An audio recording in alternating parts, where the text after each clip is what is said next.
Existem entre 100 bilhões e 400 bilhões de estrelas apenas na nossa galáxia.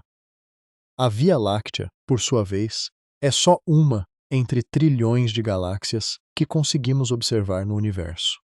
Muitas dessas estrelas têm planetas.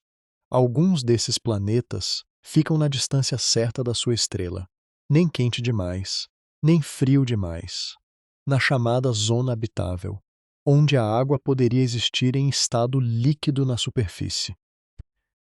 Já conhecemos mais de 6.000 exoplanetas confirmados, e os cientistas estimam que possam existir bilhões de mundos rochosos espalhados pela nossa galáxia, alguns deles dentro dessas zonas habitáveis. A matemática, olhada de forma fria e distante, sugere que o universo deveria estar cheio de vida. E se está cheio de vida simples, deveria, em algum momento, estar cheio também de vida inteligente. E se existe vida inteligente suficiente, alguma dessas civilizações já deveria ter tido tempo de sobra para explorar, se espalhar, talvez até nos visitar. Mas isso não aconteceu. Pelo menos não que saibamos. Nenhum sinal de rádio inequívoco, nenhuma nave, nenhuma mensagem. Apenas silêncio, um silêncio tão grande quanto o próprio espaço que separa as estrelas. Esse contraste entre a expectativa matemática de fartura e a realidade observada de vazio tem um nome.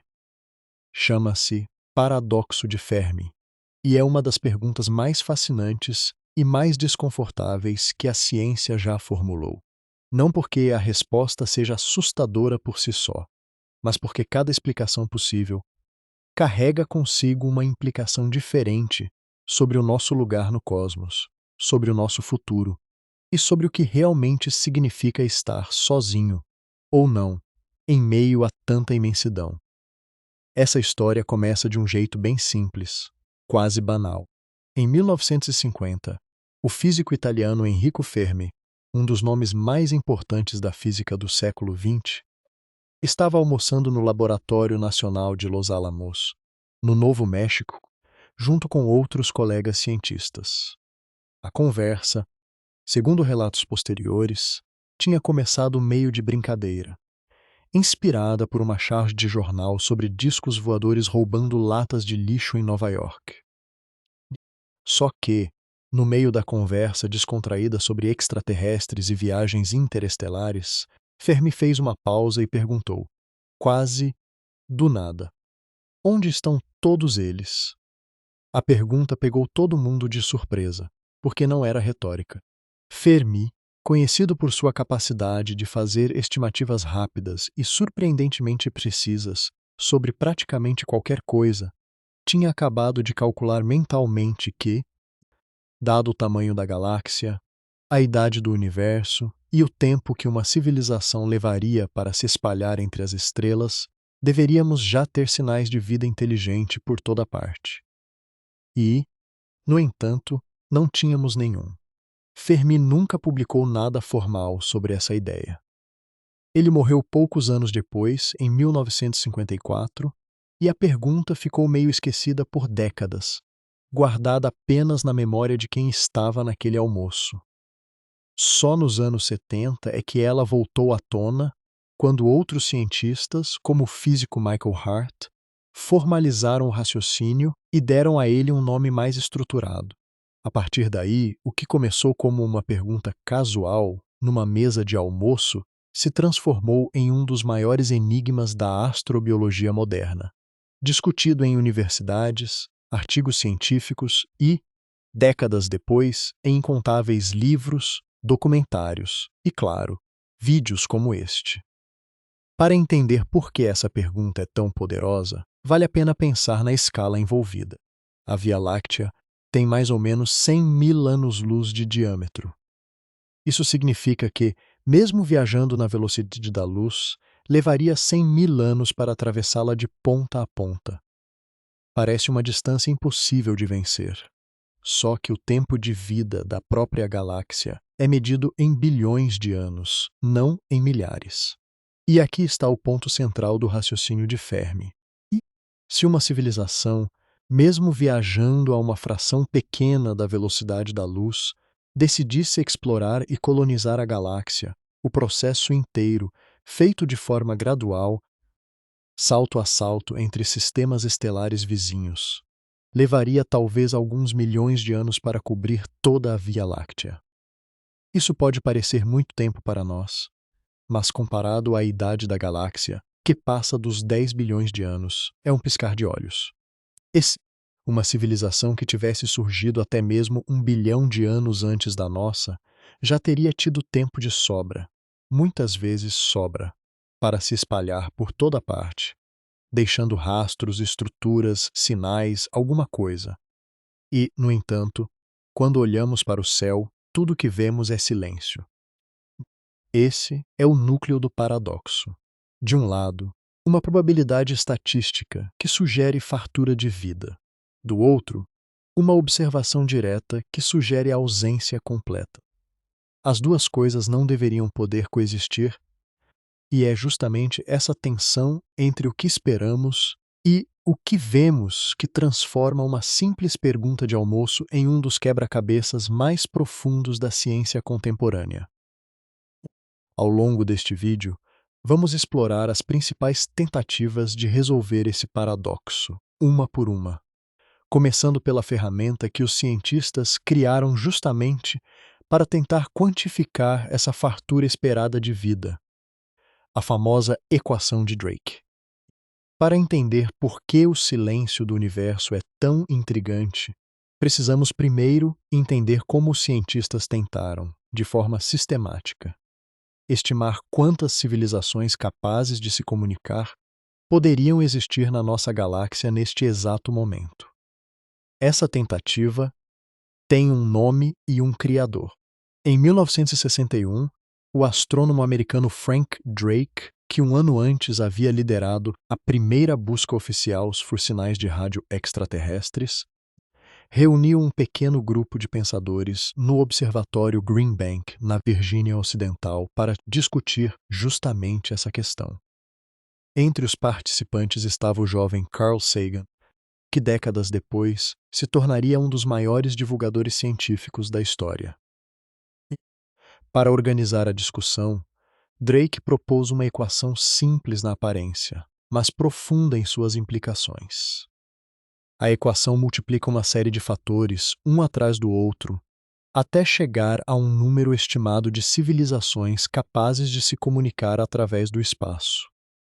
O primeiro fator é a taxa de formação de novas estrelas na galáxia por ano. O segundo é a fração dessas estrelas que possuem planetas. O terceiro é o número médio de planetas, por sistema estelar, que poderiam abrigar vida. O quarto é a fração desses planetas onde a vida realmente surge. O quinto é a fração dessa vida que evolui até se tornar inteligente. O sexto é a fração dessas civilizações inteligentes que desenvolvem tecnologia capaz de emitir sinais detectáveis no espaço. E o último fator, talvez o mais importante e também o mais incerto de todos, é o tempo médio, em anos, durante o qual uma civilização continua emitindo esses sinais antes de desaparecer, seja por extinção, autodestruição ou simplesmente por mudar de tecnologia. Quando Drake apresentou essa equação, praticamente nenhum dos valores podia ser calculado com precisão. Não se sabia sequer se existiam planetas fora do sistema solar, algo que só seria confirmado décadas depois. Por isso, a equação nunca foi pensada como uma fórmula matemática rígida, capaz de entregar um número exato e confiável. Ela funciona muito mais como uma estrutura de pensamento, uma maneira organizada de dividir um problema imenso em partes menores e mais gerenciáveis, para que cientistas de diferentes áreas, biólogos, astrônomos, químicos, pudessem contribuir cada um com sua fatia de conhecimento. O próprio Drake, usando estimativas otimistas para a época, chegou a calcular que poderiam existir entre 1.000 e 100 milhões de civilizações comunicantes na Via Láctea. Sagan, alguns anos depois, chegou a um número ainda maior, próximo de 1 milhão.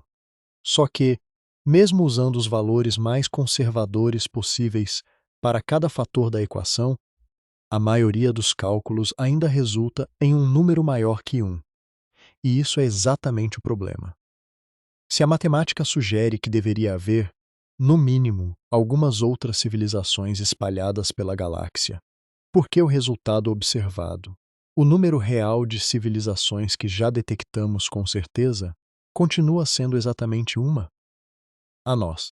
Nos últimos 30 anos, alguns dos fatores dessa equação deixaram de ser puras suposições e passaram a ser medidos de verdade. A descoberta do primeiro exoplaneta orbitando uma estrela parecida com o Sol, em 1995, abriu as portas para uma revolução na astronomia observacional.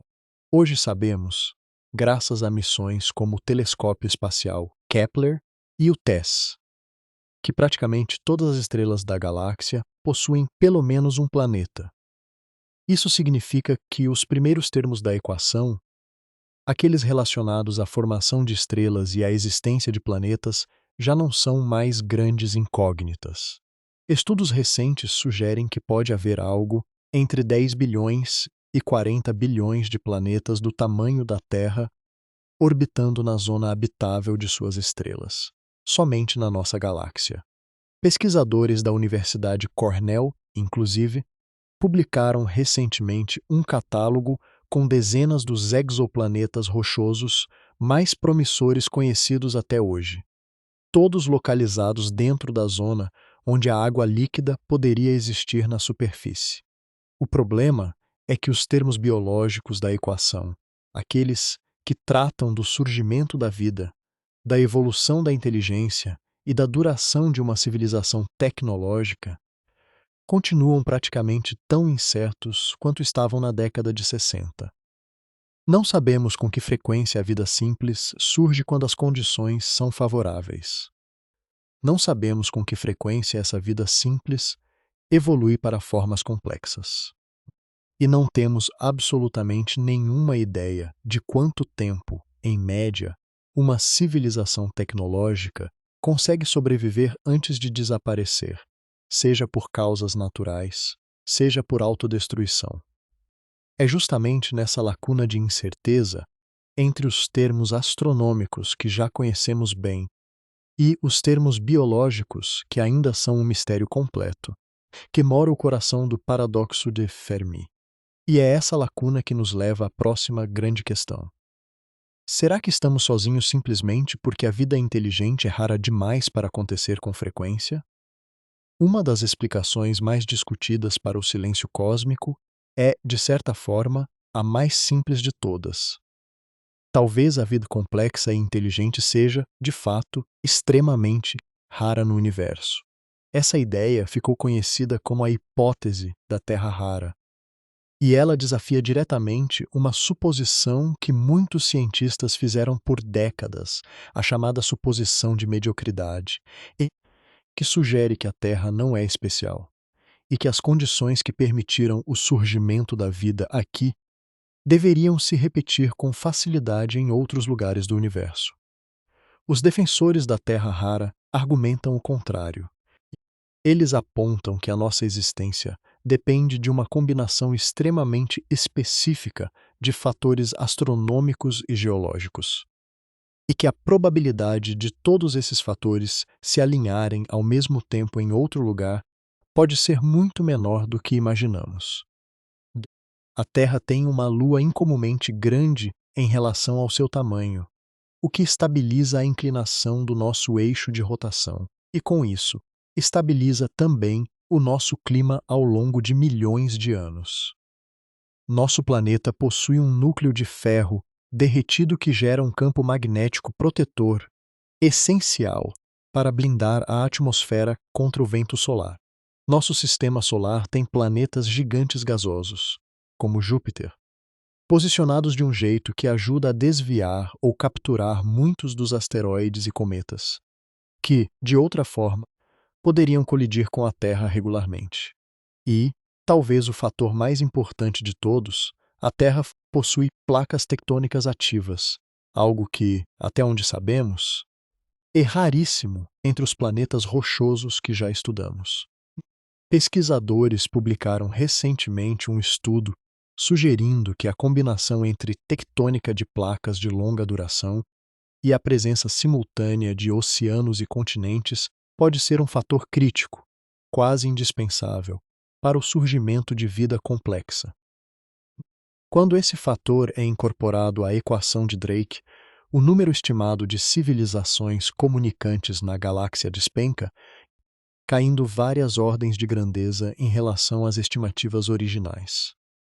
Isso não resolve completamente o paradoxo, mas ajuda a explicar por que talvez a vida inteligente simplesmente não tenha tido as chances de se desenvolver com tanta frequência quanto imaginávamos. Só que existe uma segunda explicação, relacionada mais distinta, que é ainda mais intrigante e que também é mais inquietante. Ela se chama a hipótese do grande filtro, proposta pelo economista e teórico Robin Hanson na década de 90.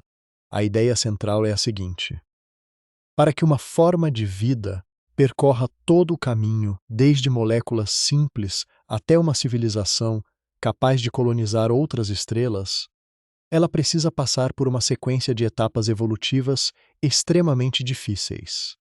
Isso inclui, entre outras coisas, o surgimento de moléculas capazes de se autorreplicar, o aparecimento de células simples, a evolução para células mais complexas com núcleo definido, o desenvolvimento da reprodução sexual, a formação de organismos multicelulares, o surgimento de animais capazes de usar ferramentas e, por fim, uma civilização que consiga avançar o suficiente para explorar o espaço.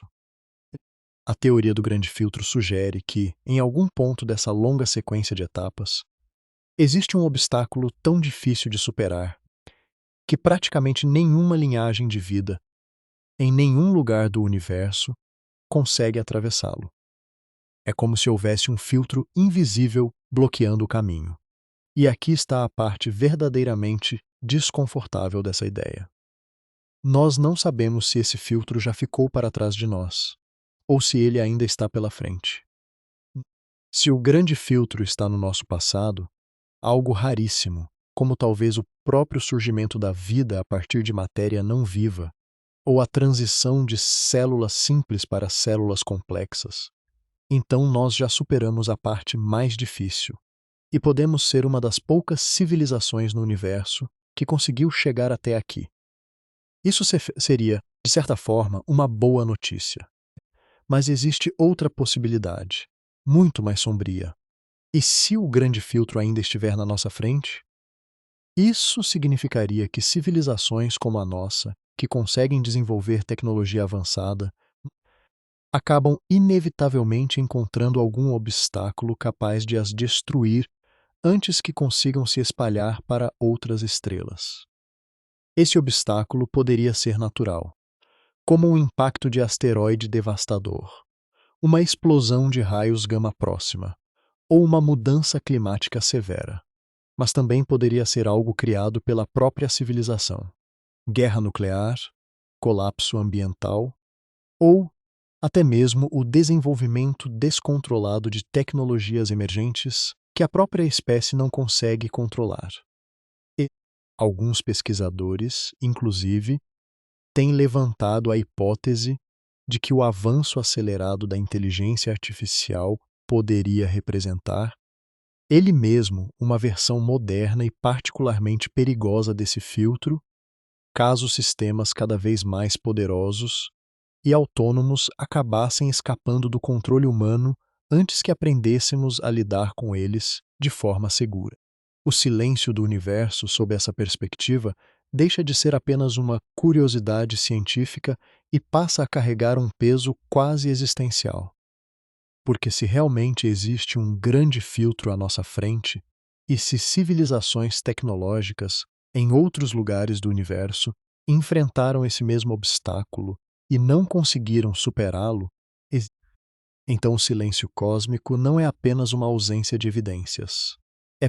Pode ser, na verdade, um aviso silencioso sobre o que pode nos aguardar.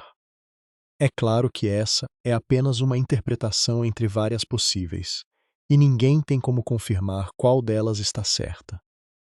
Mas ela ilustra bem porque o paradoxo de Fermi vai muito além de uma simples pergunta sobre extraterrestres. Ele nos força a olhar para a nossa própria trajetória como espécie e a nos perguntar até onde realmente conseguiremos chegar. Se aceitarmos, ainda que só como exercício de raciocínio, que existem outras civilizações tecnológicas espalhadas pela galáxia, surge naturalmente a próxima pergunta: por que nenhuma delas nunca nos visitou, ou pelo menos deixou algum sinal físico de sua presença?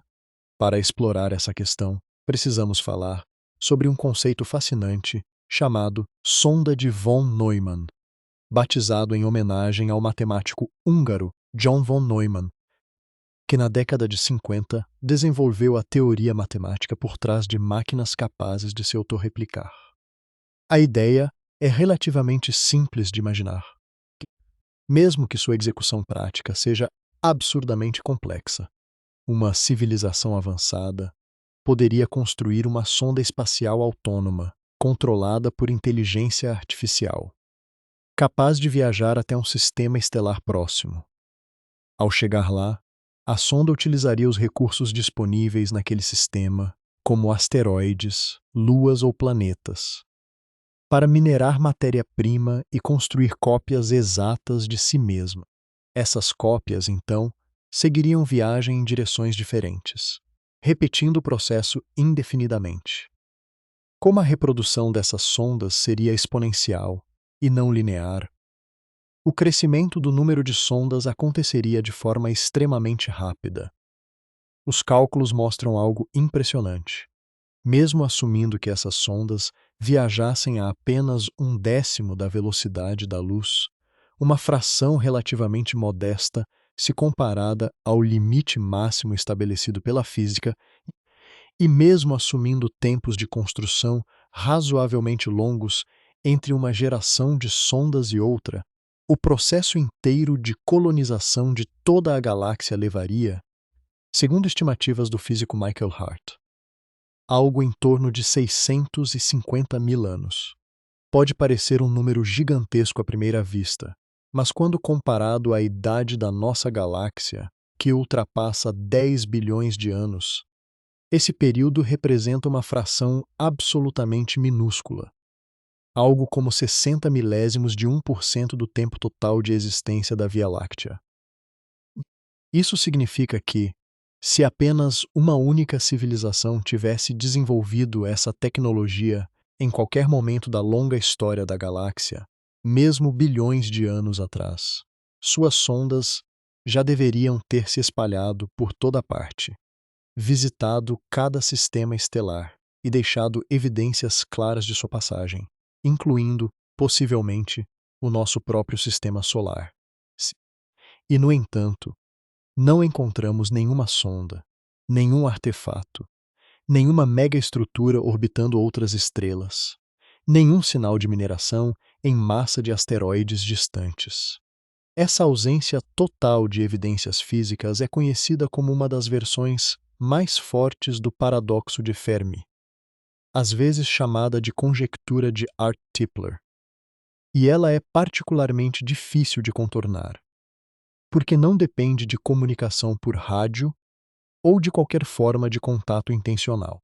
Ela depende apenas da simples tendência natural que a vida tem de se expandir e ocupar todos os espaços disponíveis, algo que observamos repetidamente na biologia da própria Terra.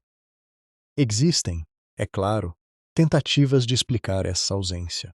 Uma delas argumenta que talvez existam barreiras tecnológicas ou econômicas que tornem esse tipo de colonização exponencial simplesmente inviável na prática, mesmo que seja teoricamente possível. Construir uma sonda capaz de minerar recursos e se autorreplicar com perfeição em ambientes completamente desconhecidos pode ser uma tarefa de engenharia muito mais difícil do que os cálculos simplificados sugerem. Outra explicação envolve o conceito de colonização por percolação, que sugere que a expansão de uma civilização pela galáxia não aconteceria como uma onda contínua e imparável, mas sim de forma irregular, com avanços, pausas, retrocessos e, eventualmente, uma desaceleração completa. Algo parecido com a forma como um líquido se espalha lentamente por um meio poroso e desigual, em vez de se espalhar de maneira uniforme. Há ainda uma hipótese mais sombria, batizada de hipótese Berserker, em homenagem a uma série de contos de ficção científica.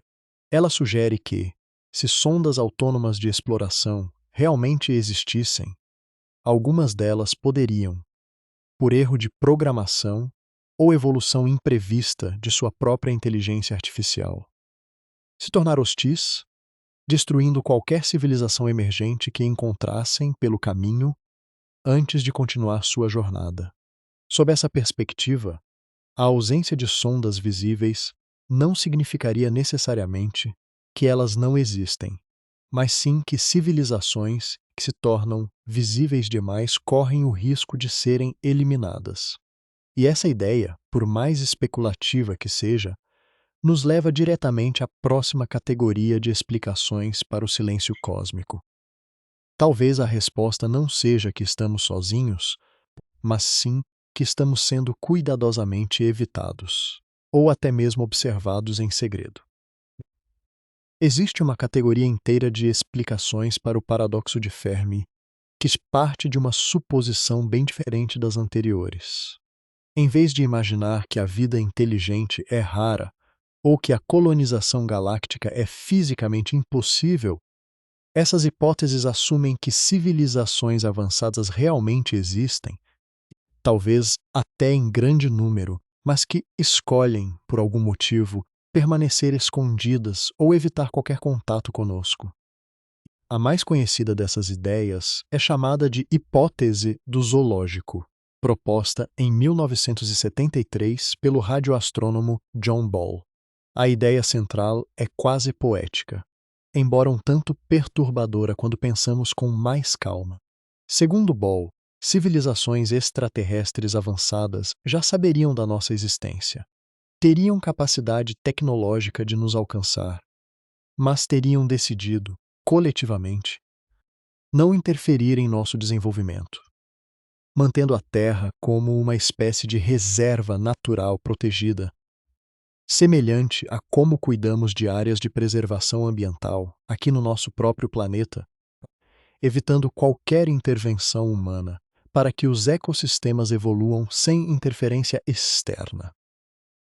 O próprio Ball descreveu essa hipótese como psicologicamente desagradável, já que ela implica que a humanidade seria tratada quase como um animal em observação, incapaz sequer de perceber que está sendo estudada.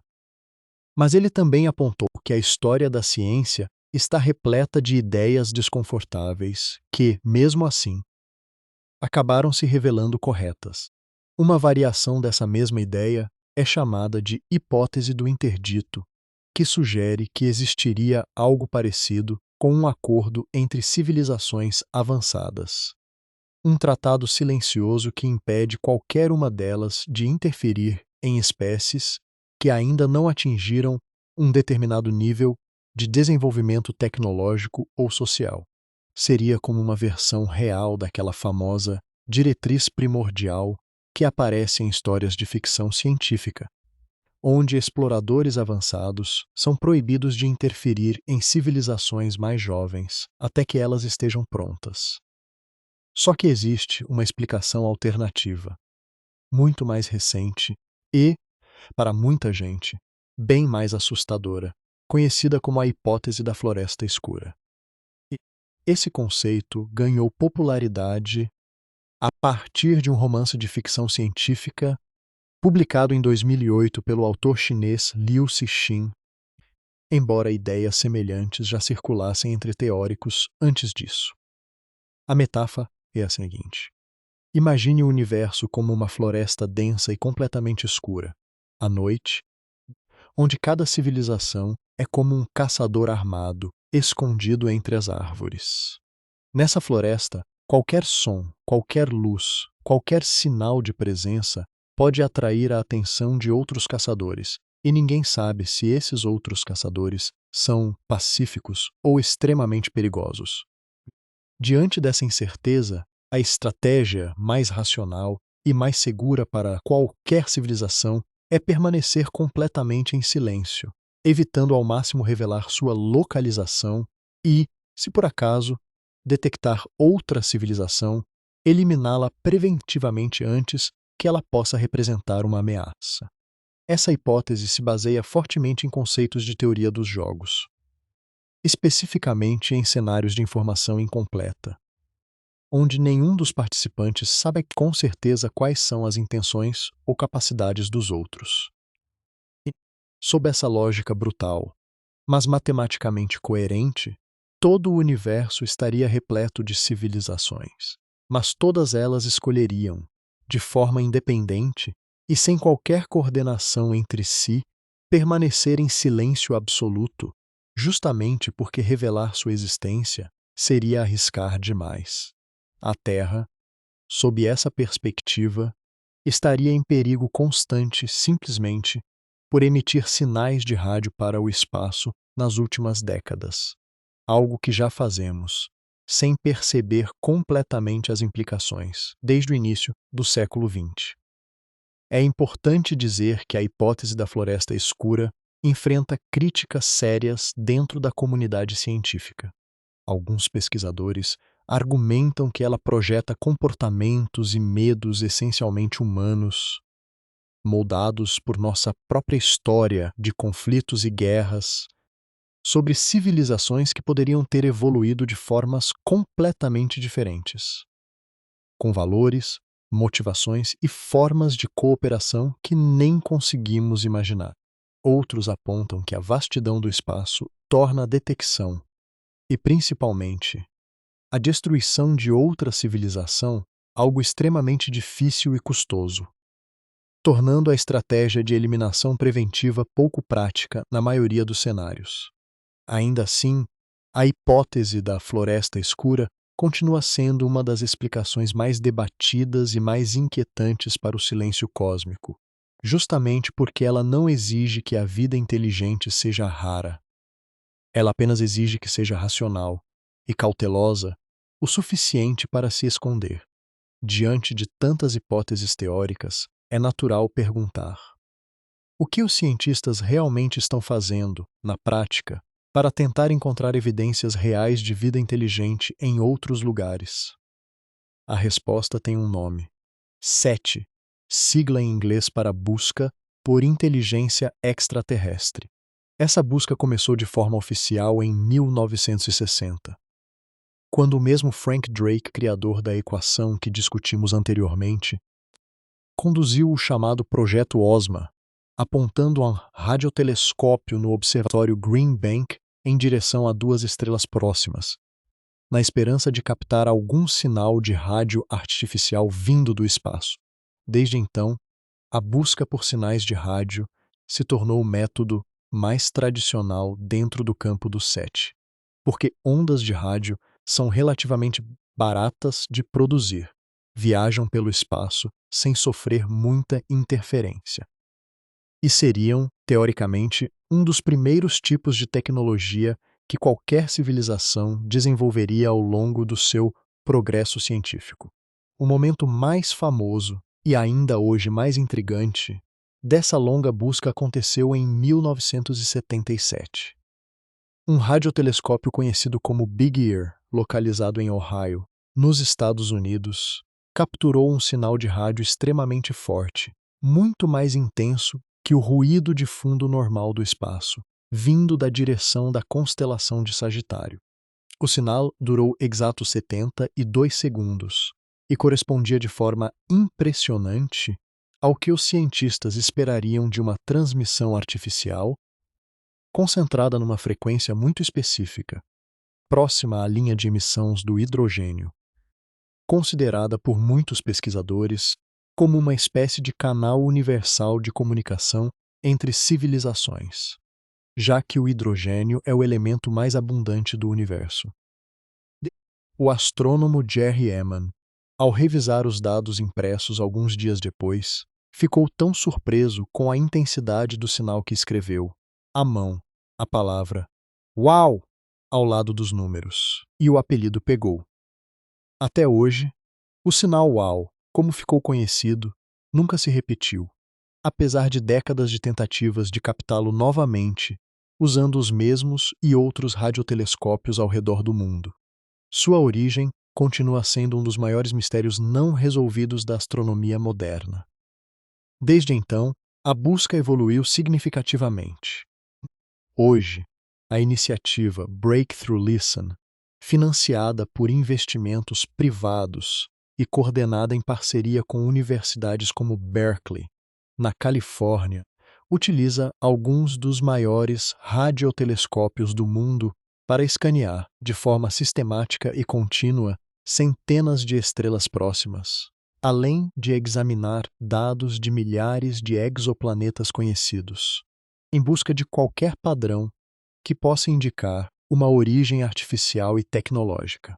Esses sinais de origem tecnológica, mais amplamente chamados de tecnoassinaturas, não se limitam mais apenas a ondas de rádio. Cientistas também procuram por outros indícios indiretos, como o calor residual característico de megaestruturas artificiais que poderiam envolver estrelas inteiras para capturar sua energia, conceito conhecido como esfera de Dyson, ou até padrões incomuns de poluição atmosférica em exoplanetas distantes, que poderiam indicar atividade industrial. E é justamente nesse ponto que entra uma das descobertas mais debatidas dos últimos anos, e que nos aproxima de um assunto ainda mais delicado: a busca não apenas por civilizações inteligentes, mas por qualquer forma de vida, por mais simples que seja. O exoplaneta K2-18b, localizado a cerca de 124 anos-luz da Terra, orbitando uma estrela anã vermelha, tornou-se protagonista de um intenso debate científico depois que o telescópio espacial James Webb detectou, em observações realizadas em 2023 e novamente em 2025, possíveis traços de uma molécula chamada sulfeto de dimetil na atmosfera desse planeta. Na Terra, essa substância é produzida quase exclusivamente por organismos marinhos, principalmente fitoplâncton, o que levou parte da comunidade científica a considerar essa detecção como uma possível bioassinatura, ou seja, um indício químico indireto de atividade biológica. Só que essa descoberta, por mais empolgante que pareça, está longe de ser um consenso.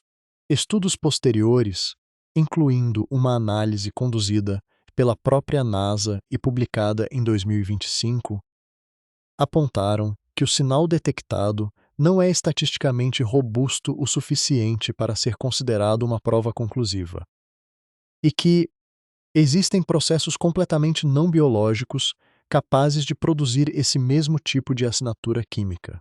Outros pesquisadores também levantaram dúvidas sobre a própria classificação do planeta, questionando se ele realmente possui um oceano de água líquida sob uma atmosfera rica em hidrogênio, como sugeria a hipótese inicial, ou se seria, na verdade, um mundo bem mais parecido com um mini Netuno, sem qualquer superfície habitável.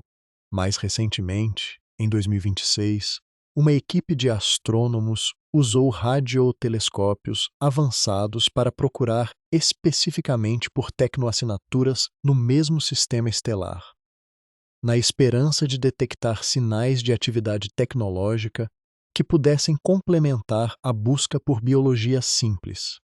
O resultado, até agora, veio vazio, mas os pesquisadores destacaram que o próprio método utilizado nessa busca representa um avanço importante, que poderá ser aplicado a outros sistemas estelares no futuro. Esse é o estado real da busca por vida extraterrestre hoje, repleto de pistas tentadoras, debates acalorados entre especialistas e nenhuma confirmação definitiva. Cada nova observação levanta tantas perguntas quanto respostas. E é exatamente essa mistura de esperança cautelosa e ceticismo científico rigoroso que define o campo da astrobiologia neste exato momento da nossa história. Depois de percorrer todas essas hipóteses, desde a possibilidade de que a vida inteligente seja simplesmente rara demais, passando pela ideia de um grande filtro escondido em algum ponto da nossa evolução, até as teorias mais sombrias sobre civilizações escondidas de propósito numa floresta escura e silenciosa. Talvez a conclusão mais honesta que podemos tirar seja a seguinte: nós ainda não sabemos a resposta. E, de certa forma, está tudo bem não saber. O paradoxo de Fermi não é um quebra-cabeça esperando por uma solução única e definitiva, escondida em algum lugar, prestes a ser descoberta. Ele é, antes de tudo, um espelho. Um espelho que reflete de volta para nós as perguntas mais profundas que já fizemos sobre nossa própria existência, sobre nossa fragilidade como espécie e sobre o significado real de estar vivo num universo tão absurdamente vasto que a própria luz das estrelas mais distantes leva bilhões de anos apenas para chegar até nossos olhos. Cada uma das hipóteses que exploramos carrega consigo uma visão diferente sobre o nosso lugar no cosmos. Se a Terra rara estiver correta, então talvez sejamos, literalmente, um dos poucos lugares em todo o universo observável onde a vida conseguiu se organizar em consciência e curiosidade. O que tornaria nossa existência excepcionalmente preciosa, quase sagrada em sua raridade. Se o grande filtro ainda estiver à nossa frente, então talvez o nosso maior desafio não seja encontrar outras civilizações, mas sim garantir que consigamos sobreviver aos perigos que nós mesmos criamos, sejam eles conflitos globais, mudanças climáticas ou tecnologias que ainda não sabemos controlar completamente.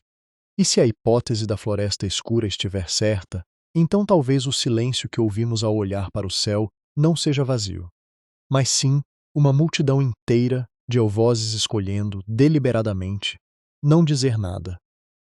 O que torna essa jornada tão fascinante não é apenas a busca por uma resposta final, mas o próprio processo de investigação. Cada novo telescópio lançado ao espaço, cada exoplaneta catalogado, cada hora adicional de escuta cuidadosa nos radiotelescópios espalhados pelo planeta, nos aproxima, ainda que lentamente, de uma compreensão um pouco mais completa sobre o nosso lugar dentro dessa imensidão. Talvez a resposta chegue amanhã. Talvez leve mais um século. Ou talvez, de fato, nunca cheguemos a uma conclusão definitiva e tenhamos que aprender a conviver, para sempre, com essa bela e desconfortável incerteza. Enquanto isso, resta a nós apenas continuar olhando para cima, com a mesma curiosidade que levou Enrico Fermi a fazer aquela pergunta simples durante um almoço despretensioso há mais de 70 anos. Onde estão todos eles? Talvez, um dia, o universo finalmente nos responda. Até lá, seguimos ouvindo o silêncio, tentando decifrar seu verdadeiro significado, uma estrela de cada vez. Se você gostou dessa jornada pelo espaço e pelas grandes perguntas que ele nos faz, deixe seu like, se inscreva no canal e aproveite para relaxar, enquanto o universo continua guardando seus segredos.